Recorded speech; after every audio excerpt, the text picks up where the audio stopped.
Hello friends, മിയാനി കിച്ചണിലേക്ക് എല്ലാവർക്കും സ്വാഗതം. നമുക്കിന്നിവിടെ ഒരു കൂർക്കയും ചിക്കനും കൊണ്ടൊരു മസാല ഉണ്ടാക്കാം. ഞാൻ കൂർക്ക എല്ലാം ചിരണ്ടി ക്ലീൻ ചെയ്ത് വൃത്തിയാക്കി കഴുകി വെച്ചിട്ടുണ്ട്. അതുപോലെ ചിക്കനും കഴുകി വൃത്തിയാക്കി വെച്ചിട്ടുണ്ട്. ഇതൊരു 1/4 കിലോ കൂർക്കയാണ് ഞാൻ വാങ്ങിയത്. അതെല്ലാം വൃത്തിയാക്കി തൊലിയെല്ലാം കളഞ്ഞ് ചെറിയ ചെറിയ കൂർക്കയാണ് കിട്ടിയിരിക്കുന്നത്.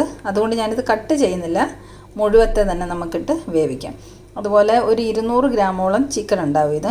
ഇനി ഈ ചിക്കനെ നമുക്ക് ചെറിയ ചെറിയ പീസാക്കി കട്ട് ചെയ്തിട്ട് കൂർക്കയും ചിക്കനും കൂടെ ഒരു കുക്കറിലിട്ട് ഉപ്പും മഞ്ഞൾപ്പൊടി ഇട്ടിട്ട് ഒരു വിസിൽ കൊടുത്ത് ഒന്ന് വേവിച്ചെടുക്കാം. ജസ്റ്റ് ഒന്ന് വേവിച്ചെടുക്കാം. അപ്പോൾ ഇത് നമുക്കിനി കുക്കറിലിട്ട് അടുപ്പത്ത് വെച്ച് വേവിച്ച് കൊണ്ടുവരാം. കൂർക്കയും ചിക്കനും കൂടെ കുക്കറിലിട്ടിട്ടുണ്ട്. ചിക്കൻ ചെറിയ കഷ്ണങ്ങളായിട്ട് നുറുക്കിയെടുത്തിട്ടുണ്ട്. എല്ലൊക്കെ മാറ്റി ഇത് ബോൺലെസ് ആയിട്ടാണ് എടുത്തേക്കുന്നത്. അപ്പോൾ ഇതിനി നമുക്ക് ഉപ്പും മഞ്ഞൾപ്പൊടി ഇട്ടിട്ട് വെള്ളം ഒഴിച്ച് അടുപ്പത്ത് വെച്ച് ഒരു വിസിൽ കൊടുത്ത് വേവിച്ചെടുക്കാം. ആവശ്യത്തിന് ഉപ്പിടാം. ഒരു 1/2 സ്പൂണോളം ഉപ്പിട്ടിട്ടുണ്ട്. നമുക്കൊരു 1/4 സ്പൂൺ മഞ്ഞൾപ്പൊടി ഇടാം. മഞ്ഞൾപ്പൊടി ഇട്ടു. ഇനി ആവശ്യത്തിന് വെള്ളം ഒഴിക്കാം. കുറച്ച് വെള്ളം മതി. ഒരു 1/2 കപ്പോളം വെള്ളം ഒഴിച്ചിട്ടുണ്ട്. ഇനി നമുക്കിത് അടച്ച് വെച്ച് അടുപ്പത്ത് വെച്ച് വേവിച്ചെടുക്കാം. കുക്കർ അടയ്ക്കാൻ പോവാം. കുക്കറിന് അടയ്ക്കുന്നതിന് മുമ്പ് ഞാനൊരു ടിപ്പ് പറഞ്ഞുതരാം. നമ്മളിപ്പോൾ കുക്കർ അടച്ച് വെച്ച് കറിയൊക്കെ വേവിച്ച് കഴിയുമ്പോൾ കുക്കർ തുറന്ന് നോക്കുമ്പോൾ കുക്കറിൻ്റെ അടപ്പിൽ മുഴുവൻ മഞ്ഞ കളറും മസാലയൊക്കെ പറ്റി പിടിച്ചിരിക്കല്ലേ. അപ്പോൾ അത് വരാതിരിക്കാൻ വേണ്ടി ഞാനൊരു ടിപ്പ് പറഞ്ഞുതരാം. ഒരു 2 ഡ്രോപ്പ് വെളിച്ചെണ്ണ, ഏതെങ്കിലും എണ്ണ ഒഴിച്ചാൽ മതി. ഒഴിച്ചിട്ട് ഒന്ന് നല്ലോണം ഒന്ന് എല്ലായിടത്തേക്കും ഒന്ന് തൂത്ത് പരട്ടി കൊടുക്കണം, കുക്കറിൻ്റെ അടപ്പിൽ മുഴുവൻ. ഇങ്ങനെ ചെയ്തിട്ട് നമ്മൾ കുക്കർ അടച്ചിട്ട് അടുപ്പത്ത് വെച്ച് കറിയൊക്കെ വെന്ത് കഴിഞ്ഞാലും കുക്കർ അടപ്പ് തുറക്കുമ്പോൾ ഒന്നും അഴുക്കാകാതെ ചീത്തയാവാതെ ഇതുപോലെ തന്നെ ഇരിക്കും. കാണിച്ചു തരാം. അടച്ചു. ഇനി നമുക്കിത് അടുപ്പത്ത് വെച്ചിട്ട് ഒരു വിസിലടിച്ച് വേവിച്ച് കൊണ്ടുവരാം. ഇത് വെന്ത് വരുമ്പോഴത്തേക്ക് നമുക്ക് ബാക്കിയുള്ള ചേരുവകളൊക്കെ എടുത്തു വെക്കാം. കുക്കറിൻ്റെ ഒരു വിസിൽ പോയപ്പോൾ ഞാൻ ഓഫ് ചെയ്ത് വെച്ചിട്ടുണ്ട്. ഇനി നമുക്ക് എന്തൊക്കെ സാധനങ്ങൾ ഇതിന് മസാല തയ്യാറാക്കാൻ വേണ്ടെന്ന് നോക്കാം. മസാലയ്ക്ക് വേണ്ടിയിട്ട് ഞാൻ 2 ചെറിയ സവാള അരിഞ്ഞ് വെച്ചിട്ടുണ്ട്. കുറച്ച് കറിവേപ്പില, ഒരു കഷ്ണം ഇഞ്ചി, ഒരു 3-4 അല്ലി വെളുത്തുള്ളിയും കൂടെ നീളത്തിൽ അരിഞ്ഞ് വെച്ചിട്ടുണ്ട്. ഒരു ചെറിയ തക്കാളി അരിഞ്ഞത്.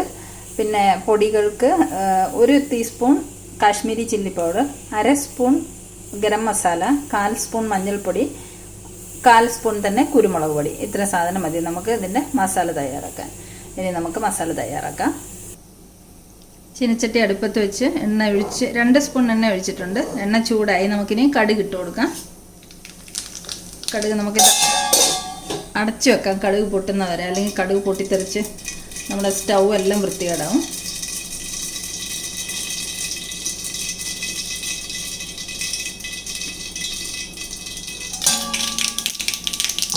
കടുക് പൊട്ടിക്കഴിഞ്ഞ് നമുക്ക് സവാള അരിഞ്ഞ് വെച്ചത് ഇട്ട് കൊടുക്കാം.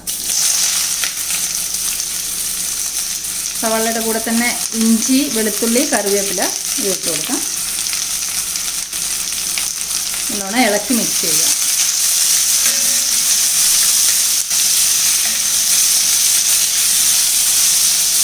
നമുക്ക് ഇതിലേക്ക് ആവശ്യമായ ഉപ്പിട്ട് കൊടുക്കാം. ഒരു 1/2 സ്പൂണോളം ഉപ്പിട്ട് കൊടുക്കുന്നുണ്ട്. നമ്മൾ ചിക്കനും കൂർക്കാൻ വെച്ചപ്പോൾ അതിൽ ഓൾറെഡി ഉപ്പിട്ടതാണല്ലോ. അപ്പോൾ ഇതിൽ സവാളയ്ക്ക് മസാലയ്ക്ക് ആവശ്യമായ ഉപ്പ് മാത്രം ഇട്ട് കൊടുത്താൽ മതി. ഈ സവാള ഒന്ന് നല്ലതുപോലെ വാടി വരട്ടെ. ഇത് നമ്മളൊന്ന് അടച്ചു വെക്കുകയാണെങ്കിൽ പെട്ടെന്ന് വാടി കിട്ടും സവാള. കുറച്ച് 2 മിനിറ്റ് അടച്ചു വെച്ചിട്ട് പിന്നെ ഒന്നും കൂടെ ഇളക്കി കൊടുക്കാം. 2 മിനിറ്റ് വെച്ച് നോക്കിയപ്പോൾ ഉള്ളി നല്ലോണം വാടി വന്നിട്ടുണ്ട്. ഇതിലേക്ക് നമുക്ക് പൊടികളൊക്കെ ഇട്ട് കൊടുക്കാം. പൊടികൾ നമ്മൾ ചിക്കനും കൂർക്ക എത്ര ക്വാണ്ടിറ്റി എടുക്കുന്ന അതിനനുസരിച്ചുള്ള മസാലകൾ കൂട്ടിയും കുറച്ചൊക്കെ എടുക്കാം. ഇത് നല്ലതുപോലെ ഒന്ന് ഇളക്കി മിക്സ് ചെയ്യട്ടെ.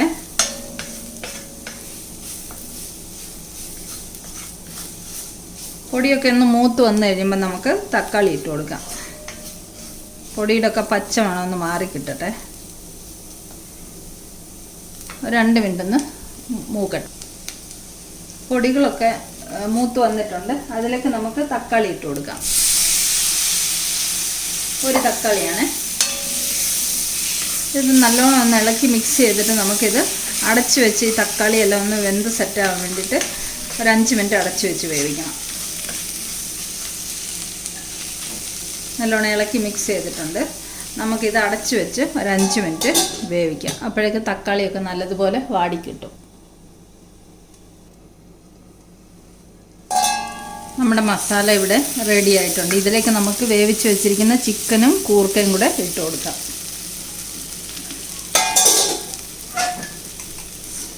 ഇതാ കുക്കർ തുറക്കുകയാണ്. കുക്കറിൻ്റെ അടപ്പുണ്ട്. ഇതിൽ മഞ്ഞളിൻ്റെ കറയൊന്നും പറ്റി പിടിച്ചിട്ടില്ല. അപ്പോൾ നമുക്ക് തേച്ച് കഴുകാനൊക്കെ എളുപ്പമല്ലേ. ഇങ്ങനെ കുറച്ച് വെളിച്ചെണ്ണ തടവി അടച്ചു കൊടുത്താൽ മതി. കുക്കറിൽ മുളകിൻ്റെ മഞ്ഞളിൻ്റെ ഒന്നും കറ അടപ്പിൽ പിടിക്കില്ല. ഇനി നമുക്ക് ഈ മസാലയിലേക്ക് ഈ ചിക്കനും കൂർക്കയും കൂടെ ഇട്ട് കൊടുക്കാം. ഇതിൽ കുറച്ച് വെള്ളമുണ്ട്. ആ വെള്ളത്തോടു കൂടി തന്നെ ഒഴിച്ചു കൊടുക്കാം. നമുക്ക് ആ വെള്ളം വറ്റിച്ചെടുക്കാം.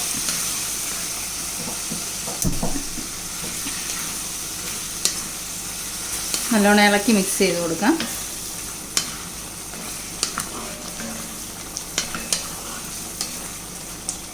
നമുക്ക് ലോ ഫ്ലെയിമിൽ വെച്ചിട്ട് ഇതൊന്നുകൂടെ കുറുക്കി വറ്റിച്ചെടുക്കാം.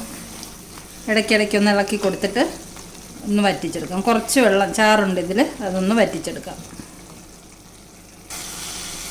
ഒരു 3 മിനിറ്റ് ആയിട്ടുണ്ട്. ചാറൊക്കെ ഓൾമോസ്റ്റ് വറ്റി വന്നിട്ടുണ്ട്. നമുക്കൊന്നും കൂടെ ഇളക്കി മിക്സ് ചെയ്ത് കൊടുക്കാം.